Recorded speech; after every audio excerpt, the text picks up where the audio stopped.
Welcome to Harvesting the Great Plains, the monthly webcast dedicated to discipleship across the Great Plains Conference.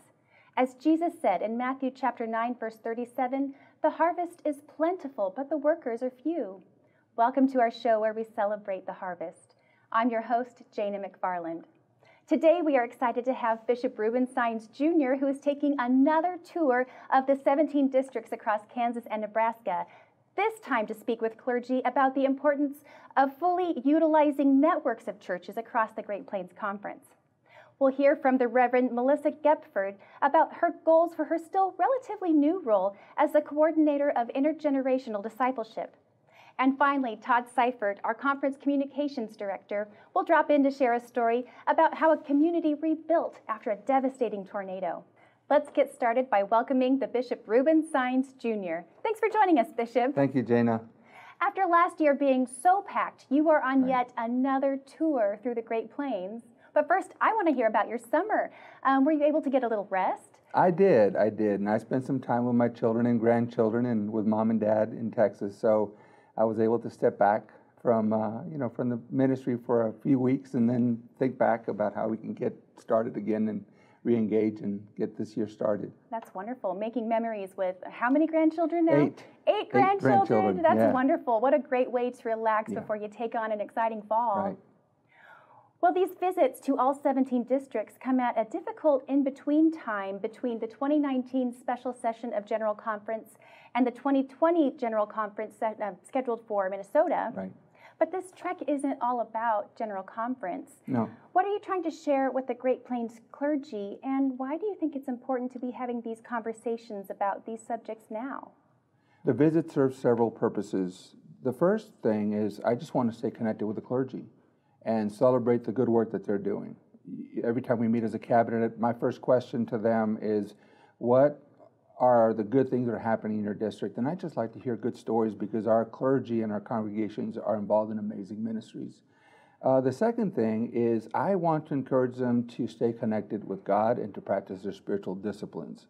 That's very important at such a time as this because they need to be connected to the source of wisdom, of compassion, of grace, of patience, and these are resources that we don't always have within ourselves, and if we stay connected with God, then they're available to us in abundance. Also, I want to urge them to lead the congregations forward in the vision of sharing Christ with the world in their efforts to help people love God, to proclaim Christ and offer Christ to others, to serve the community, and also to do works of justice. And then finally, I'd like to call them to unity and in ministry with each other and us connected with Christ and us for the world. And then lastly, to promote the importance of networks as a structure of belonging and a missional imagination. We've heard you talk about networks for a couple of years now. How are we doing living into this model of ministry across Kansas and Nebraska? Right. Well, first of all, networks are, it's an organizational way of structuring our life. To date, we have 102 networks, and I envision networks as being places for imagining possibilities. And this is a place where our clergy can come together and kind of look at the region from a 30,000-foot view, and especially share resources and best practices, encourage each other, but more particularly look at the region and think of themselves as one church and one people with one mission to make a collective impact that improves the lives of the people in their area or region. And if some of the issues are also the same for other regions of our conference, then the networks can partner with other networks to address some of these systemic and root causes that create poverty, hunger, maybe despair that's leading people to mental health issues, or other forms of injustice. And so that's where that happens. And so I'm asking the networks to gather information about their context, invite civic leaders, representatives people that have a bigger picture for the region so that they can share with the networks what is happening in their area. Then the networks can hear and discern and ask themselves, what are the resources that we have that we can bring to help address these matters? And so then the idea is that our networks will harness the gifts and resources of our congregations, and so we can come together to make a difference in the world and to really transform the world for Christ. Certainly the networks can help our churches tap into that bigger picture, that vision that Christ has for us. But for the lay people, the church members who might be listening to this episode, what can they do to get involved in their church's network and the ministries those networks are supporting? Well, our lay people are amazing. Many of them are already very well connected in their communities as civic leaders, as in healthcare industries, in education, in farming areas, and in the business world, and so many other places. So our laity are already influencers, and so once our laity understand what the mission is and what the vision is and how we can best come and be a partner in these matters, then they can bring all that they are to help the world, reflect the goodness of God and the abundant life that Christ has come to promise. And so without our laity, we can't do this. This is not a clergy movement. This is a United Methodist collaborative movement, clergy and laity working hand in hand to proclaim the gospel of Jesus Christ in ways that give life to people. Well, thank you, Bishop Saenz, for joining us today, and safe travels as you continue visiting all of our districts across Kansas and Nebraska. When we return to Harvesting the Great Plains, we'll visit with Melissa Gepford about her vision for intergenerational discipleship across the Great Plains.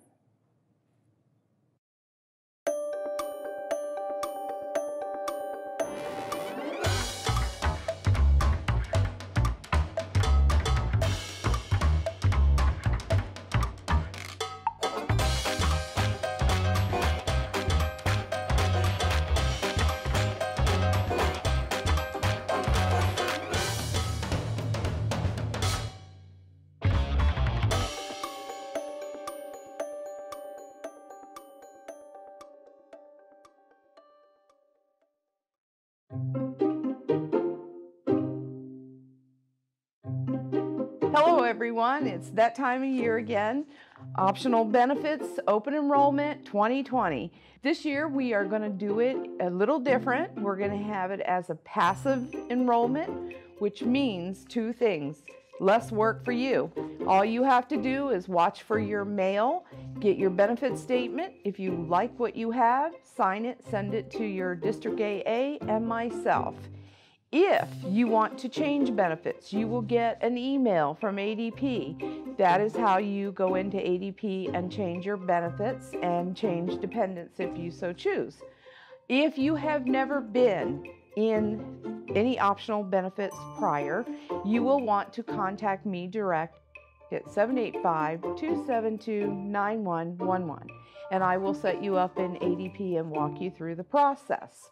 You can, as always, our elections and optional benefits are online at the Great Plains Conference website, and you can review those and the cost. Thank you, and as always, I'm here for you.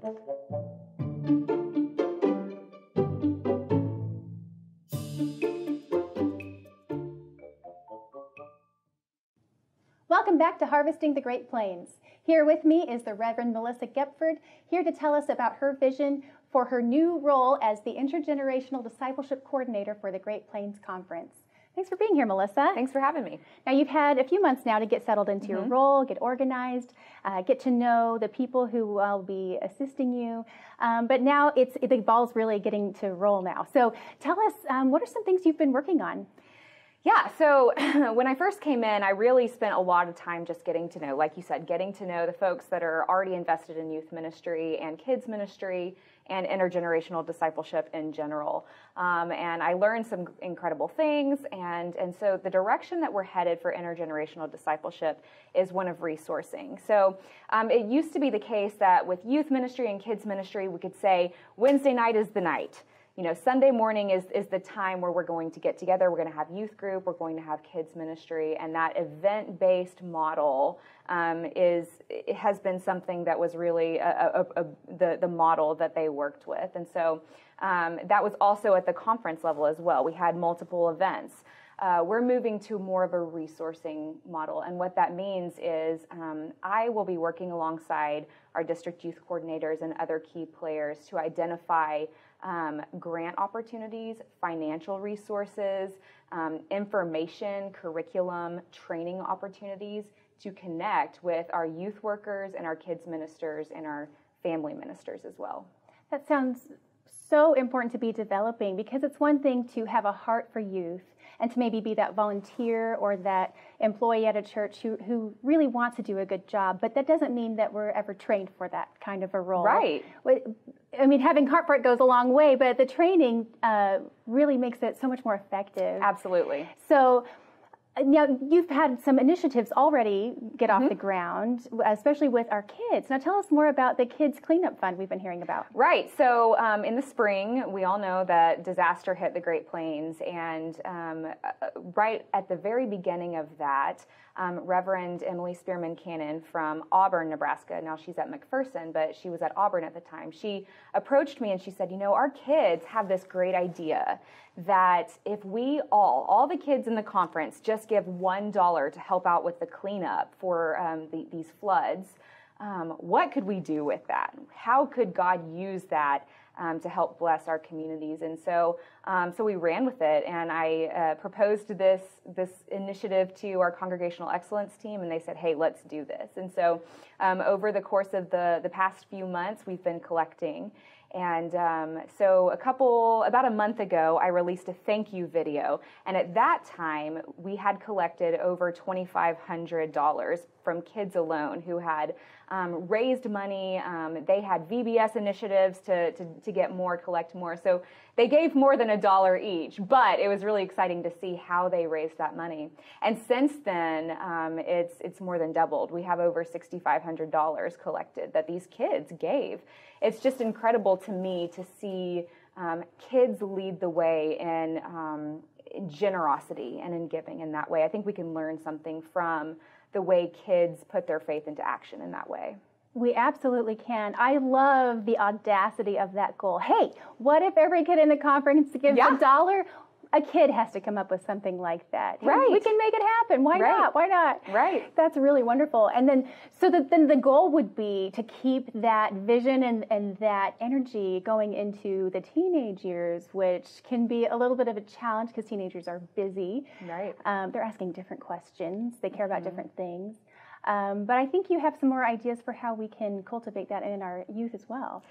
Yeah, so that's a really good question. I don't know that I necessarily have the answer, but like I mentioned earlier, the models for youth ministry are changing. Mm-hmm. I was a youth in the early 2000s, and it used to be the case that I could say, okay, well, Wednesday nights I'm going to do youth group. It's not necessarily the case anymore, because if I were a youth today, I might have practice, or I might have theater rehearsal or band practice or some other extracurricular that the expectation is you be there or you're off the team. And we're not going to ever say to a youth, well, you're off the team of youth group. So we can't hold them accountable in that way. We don't want to. So the question is, how do we engage youth in meaningful transformational discipleship without having a protected time during the week? And I don't necessarily have the answers, but I have some ideas. And one of the things that I think that we could do is get together as leaders, as ministry leaders, youth workers,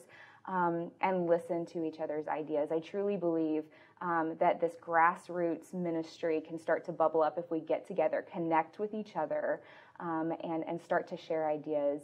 Our denomination and really just society in general is experiencing such fast-paced change that sometimes we're kind of like, left with whiplash. What do we do? What do we do?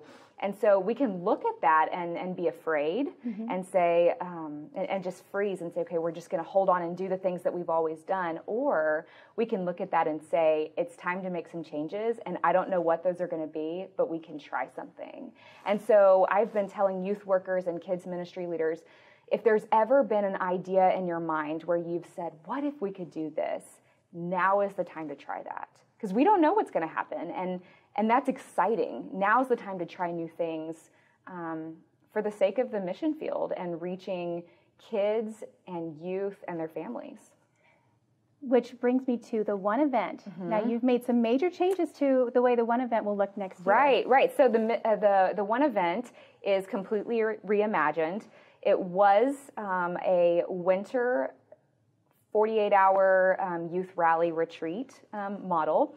And this upcoming year for 2020, it's going to be a 4-day mission trip in June 14th through the 18th. And we will be located in areas across Lincoln and Omaha. So it's a little decentralized in that way, which is kind of exciting to see. So it's going to be a mission trip model. We'll open with large group worship all together. And then the youth groups and the work groups will disperse to home-based churches, host churches that are going to be hosting for the week. And they'll go on Monday, Tuesday, Wednesday to these work sites throughout Omaha and Lincoln. And then we'll gather back together for closing worship, large group worship on Thursday morning, and then they'll head home. So I'm really excited to see what happens with that. I don't know what it's going to look like, but the opportunities are there and it's ripe. There's going to be opportunities for them to engage in small group discipleship as well. They'll have morning devotionals. They'll have evening activities. There'll be some fun games, but there'll also be some worship involved as well. And they're going to grow closer together with their own groups and also leave a positive impact in the communities that they stay. That sounds like it will really show the strength of our connection as the Great Plains United Methodists, and that sounds like that could be really impactful for the youth to realize that not only can I make a difference by myself, but I'm part of this larger community that is doing some good things, and I think they'll learn a lot from that. Now, the CCYM is also going in a different direction. Can you tell me a little bit more about that? Yeah, Conference Council of Youth Ministries is a virtually church student council, so to speak, for the Great Plains Conference, two representatives per district-ish. We've got some folks from different areas as well, so some districts have more than 2 representatives. However, the idea in the past has been that this is the group that plans these events. Well, if we're not having as many events, then the question is, okay, so what's the purpose of CCYM? And we got our heads together. We met with the youth in August, and they came up with a covenant together. And their goal is to support local youth ministry. And they've been chosen as leaders in their youth groups. And so we're going to be pouring into them as adults. We're pouring into their own discipleship. And so one of the things that used to happen with CCYM is they were organized into task forces that planned events. They're still organized into groups, but they're regional based and they're called small groups. And so we meet fewer times altogether because we're 2 great states and that's a lot of driving. But they meet monthly together with their regional small group. And before they plan any tasks, before they do any work for the One Event, they're engaging in small group discipleship questions. I've given them kind of a framework for what that could look like, and then it's up to them to lead that. And it's not adult or directed at all. They're doing this on their own. So I'm excited to see their own transformation journeys throughout this year and how they grow deeper in their faith and also closer together in that way. I think that's really awesome. And I mean, this will set them on a path of discipleship that will not only transform themselves, but when they go back home to their own churches, they can implement these new ideas and share more of their growing faith. And that will last for a lifetime. Absolutely. It's really good to hear about youth who are doing such great things in our conference. So if any of our youth leaders are interested in taking their kids to the One event, where can they go for information? They can go to the website. David Burke wrote an article about some of the very early stages of planning and that information. Registration is going to be out soon, so keep your eye out for more information on what that will look like. In the fall, groups will register as a group, and then in the spring, individuals will have an opportunity to register. Well, thank you so much for joining us, Melissa. It's exciting to hear where the youth and children's and intergenerational discipleship is going in the Great Plains. Thanks for having me. Next up, Todd Seifert will join us to tell us the story of resurrection after a natural disaster. Stay better connected to the Great Plains Conference and track success with your spiritual disciplines by downloading and using our new app. Our primary social media channels appear on the home page of our app. Need a daily devotion? Look no further than our link to the upper room, right on the home screen of our app. Our communications staff will keep you up to date on the latest stories from within the conference and beyond Kansas and Nebraska. And we'll help you stay on track with your spiritual disciplines with our Spiritual Fitness Tracker. Each time you complete one of the 5 disciplines, we help you measure on the app. You just click a button to get a point. To help you stay healthy, we even have a fitness tracker that allows you to record your time taking part in aerobic activity, strength training, or even counting your daily steps. Our new app will even help you track some of the foods you eat to help you maintain a balanced diet. You can measure how well you're doing spiritually, in exercise, and with your diet by checking your progress by week or month. All of this, plus access to conference videos, photos, blogs, news, and more, available at your fingertips on your iPhone or Android, or on any tablet. Download the new Great Plains Conference app today. We're back at Harvesting the Great Plains. Todd Seifert has joined us to tell us a story about resiliency. Todd? Thanks, Jana. Weather forecasts on May 4th, 2007 called for severe storms throughout western Kansas and much of Oklahoma. It was a storm chaser's dream, but it turned out to be a nightmare for the people of Greensburg, Kansas. Their story starts off as one of shock and brokenness, but ultimately ends in resurrection.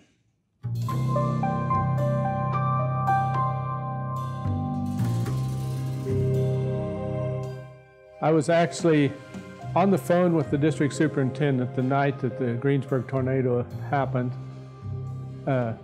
He was telling me that I was going there, but we'd already negotiated a late move for family reasons, and got up the next morning and found out Greensburg was no longer there. This is a tornado emergency, and those are words that the National Weather Service does not use very often. This is a dangerous situation with a large confirmed dangerous tornado on the ground. That is an absolute monster, violent tornado. Oh, wow. That is a monster. The tornado took out about 95% of the town that night. Infrastructure such as they had their own power plant was gone. Water tower was gone. It was devastating to the community. I just huddled everyone under me and kind of leaned over them and started praying the Lord's Prayer just as loud as I could. Gosh, I still get choked up to this day. Mainly just loud to drown out the noise of the storm so that my kids, they were pretty young at the time. I had a 2-year-old, a 5-year-old, and then a 12-year-old with me. And so just prayed really loudly until it passed. The tornado traveled for a total of 65 minutes, covering nearly 29 miles. Tornado experts estimate it grew as large as 1.7 miles wide. It was the first tornado to register as an EF5, the highest rating on the then new enhanced Fujita scale. Winds reached 205 miles per hour. My wife and I went over there June 1st or 2nd. First time we'd been into town, and it looked worse than I anticipated. I've never seen a war zone in person, but it looked worse than a war zone, I thought. They had pretty much pushed the debris off of the sides of the road, off the highway. The streets were passable, but everything that I remembered about the community was not there. 11 people died that night, despite 26 minutes of warning time, a testament to the power of the storm. You don't have not only your stuff, but you don't have any community. You don't recognize your neighborhood. You don't recognize the people that are around there to help you. And yet you still wanted to save something that belonged to you. You still wanted something. After a tornado, when everything's leveled and people are just standing there, it's like, now what? And it's the same with flooding or other disasters that hit your home. It's that feeling of, I don't know what to do, and I don't know where to start. The devastation was nearly total.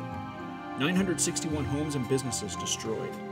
Another 216 sustained major damage, and 307 sustained minor damage. They sent me to a place to take care of people that were coming in until we could get them in an ambulance or get them to a shelter. And it was at that, I began to realize that people were coming from all over town. And oh my gosh, I mean, that, the north part of town and the south part of town, and everybody's been hit, And there was only 11 or 12 deaths that night. But I did 15 funerals the first year I was there, and I would say they were all tornado related. They were elderly people who were removed from their homes. They couldn't recover from the shock, from the impact, and so it was very devastating. I likened this grief. I've dealt with several families who have lost children. Nobody knows what those people are going through because they've never lost a child. Nobody outside of Greensburg knew what those people were going through because they never had a community destroyed like that. The destruction of Greensburg made international news. Then President George W. Bush traveled to Greensburg to survey the damage and comfort tornado victims. Pastor Terry Mayu represented a wave of assistance in the form of fresh bodies to help with the cleanup. As I thought about the emotional and the physical and drain, I've wondered what that was sometimes, because at the time it was just going into the community, having not been affected personally by the tornado. I was an outsider in some ways, but I was they were very glad to have this fresh face, this fresh body to come in. Terry Mayu had to figure out how to serve a faith community very much in shock. I did about a 6-week series on Nehemiah and rebuilding the wall and talking about rebuilding our body of Christ and in the church and the community. Nehemiah did it in 40 days, but we're going to take a little bit longer, but we're going to do it. When we first started having worship services in this double-wide trailer, when people came to worship that morning, it was, oh, I haven't seen you for a week, and there was hugs, and there was, they were just glad to see each other. Where are you living at? Because some people didn't know where people were living. I had people living in 5 different communities. We moved into a 4-room house. The church was meeting in a double-wide trailer, which was the daycare during the week, and on Sunday it was the church. And we moved chairs in out of a trailer, carried them back out. If you were able to carry your chair out, you carried your chair out after church. And we began doing that.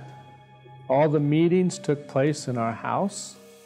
We had the telephone number, even the church telephone number had been connected at their house. And copy machines and printers that we no longer had been purchased and placed at their house.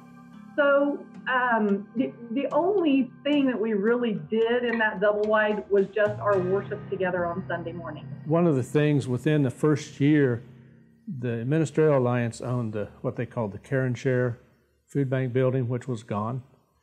They had $50,000 from the insurance, is all they had. We had a company come in that put us up a building, and about $300,000 worth, and we didn't pay a dime. And we put that up and used, and that was God working. That was the first business open on Main Street after the tornado. And that was really a sign that things were turning around. Help from the United Methodist Connection and elsewhere helped the rebuilding process. One of the things that maybe people don't think about is, how do you rebuild after something like that? The conference had good resource in conducting a capital stewardship campaign, because we were like, what do? We got insurance money to do this first part. They wanted a sanctuary, and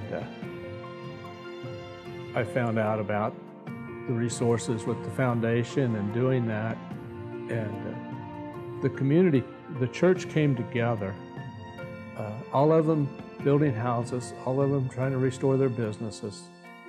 We did a capital stewardship campaign, and we did everything in that church and a parsonage debt-free. The congregation of Greensburg United Methodist Church met in a tent, then in a double-wide trailer before worshiping in its newly completed fellowship hall. I don't know how many meetings we had in the church after that, and the thousands of volunteers that we housed, and the senior center even had their meal site there for some time. And so with Terry's vision that it was going to be built back for our community, gave our church maybe just a little different sense than some of the other churches.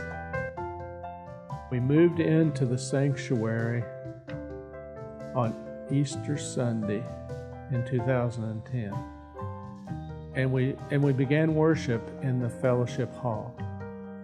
And very few people had seen the sanctuary. We'd kind of kept it closed off as we was finishing it up. And when we carried the cross and the candles and stuff into that sanctuary, it was mind-boggling. The emotion of coming back together, people came back,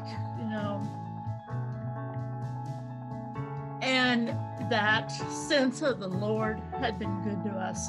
When we say that in church, the Lord's been good to us, that level of that the Lord has been good to us and had blessed us. There were tears, there was rejoicing, there was, the dead in Christ will rise, and they'd risen. What an incredible story of resiliency. What is Greensburg like today? Well, if you were to drive through Greensburg, you might notice a few vacant lots here or there, and that's just where people who chose not to rebuild own property. But everything there is pretty new, as you might imagine, because everything's been built since 2007. But they did it right. This town of about 1,000 people has the most LEED certified buildings per capita in the world, which makes it the most environmentally friendly and energy efficient community possibly on Earth. That's really incredible. The people there have just a tremendous story to tell. If you want to hear more about their story, we have a podcast that we're going to be launching called In Layman's Terms that will come out later in September. We'll have a lot more of the extended interviews with the people that you saw in that video. I look forward to telling you more of their story. Well, thanks for sharing their story with us, Todd. We look forward to hearing more about it in the podcast. Thank you. Thanks for joining us for Harvesting the Great Plains. We'll see you next time. Get up, get ready. It's time for a health boost. Let's unite to boost our holistic well-being. Strengthen your spirit with this 1-minute breathing meditation. Let's begin deepening our breath. Big breath in.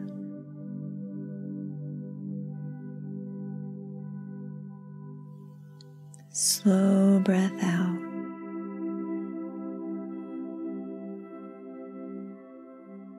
Breathe in.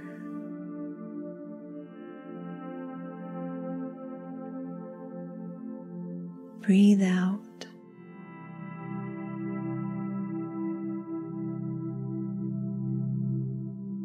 Breathe in.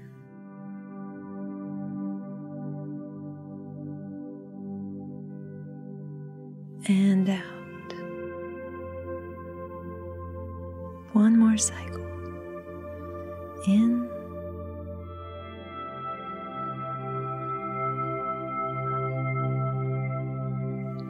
And out. Bring your awareness back to the present. Acknowledge this moment of peace you've been a part of, and take it with you throughout the rest of your day. Smile and let the joy of healthy living flood through your body.